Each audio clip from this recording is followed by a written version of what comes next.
So week 5 for Law 202. This week's video prompt is tell me why due process is important and how it relates to either proving you are not a terrorist or that you are legally authorized to be in the United States. A little bit about why due process is important is it limits government power. So it limits the amount of unnecessary arrests or maybe unjust arrests. Due process allows for there to be a reason. You're not just getting arrested because people don't like you. They have to have a reason. It has to be just. It allows for fair trials. We're allowed to have juries and representation at our trials. We're supposed to have judges that are unbiased, but I mean, as we know, not everybody's completely unbiased in certain situations. And it allows for property seizure with justification, mainly criminally. It protects individual rights, so you have notice of your charges, people read you your Miranda rights, you have the right to a fair trial, right to present evidence and defend yourself, and that's mainly what we're going to be talking about with the proof of terrorism, proof of citizenship, documentation. You have a right to an attorney, and you have a right to a jury trial. All these are really important. I mean, I feel like it's pretty straightforward of why they're important. Everybody wants a fair trial. Everybody wants the ability to defend themselves, explain themselves, have someone to help them defend themselves, who has knowledge of the law. They want to be able to have a fair trial, have a judge that's willing to see both sides, have a jury of their peers who are gonna maybe understand their story and maybe think a little differently than the judge. With that being said, relating this to proof of terrorism or proof of citizenship, without due process, how would we be able to prove that individuals are terrorists or citizens?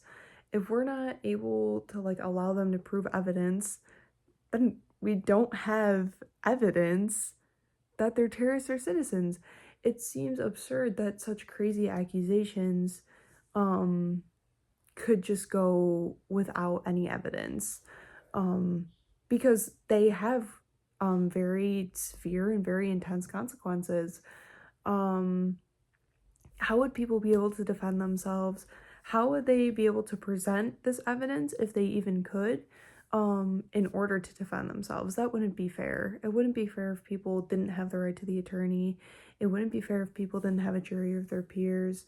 It would be useless of to having a trial, I guess, in that point. If we're not going to present evidence to see both sides, what is the point? The repercussions of these accusations are even more intense and severe. Starting with citizenship, people who could be wrongly accused of being undocumented or not having citizenship could be separated from their families. And this is very emotional. It can be traumatizing to that person, their family. That's very important, I feel like, to a lot of people. They could get deported back to whatever country they came from, or if they did immigrate, the country they came from. If they didn't immigrate, their country of their ethnicity. Because in this scenario, if they didn't have due process and they weren't able to be like, I was born here, here's my birth certificate, I immigrated here, here's my paperwork, they could be sent back to a country that's hostile, that doesn't know that they escaped, a place that doesn't want them back, isn't welcoming.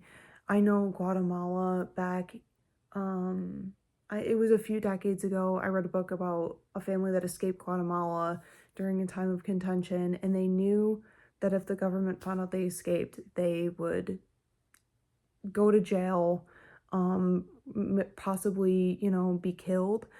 And thinking of a family getting deported, their country finding out, who knows the repercussions, if the government is stable, if there's organizations within those terrorist organizations that we find so dangerous, we'd be sending a family back to there. Serious repercussions.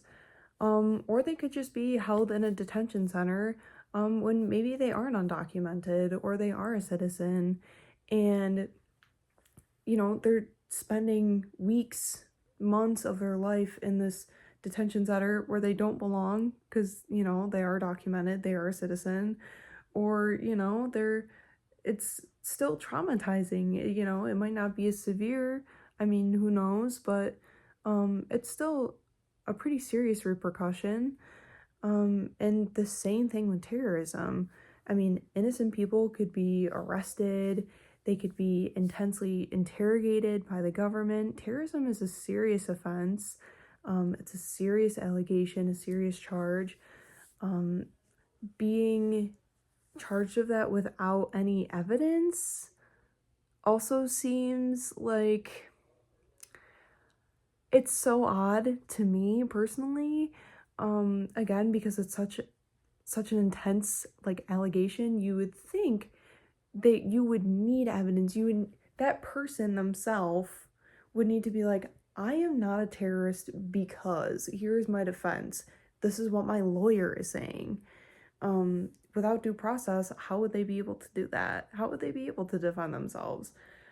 People could be killed. Military actions. I mean, this doesn't always have to be people arrested within the United States. I mean, I know we are talking about due process, but even in ways of if we aren't careful with how we deal with the situations, innocent people could be killed in other countries. The way we execute our law needs to be just and have due process. And this terrorism thing could also create an excuse for stereotyping and hate. We talked about this in class of how do you know someone's an illegal immigrant? How do you know someone's a terrorist? Obviously there are ways to figure that out, there's ways, but if we just, like we said in class, we're not fighting wars against countries, we're fighting wars against the organizations in the country. So when we point the finger and we say this group of people, we're at war with them because they're terrorists, that leads to this build-up of hatred and dehumanization. So it's really important that we take these things seriously. Evidence, fair trial, a jury of your peers, being able to prove evidence. It seems so obvious and important, but maybe at certain times people tend to overlook it.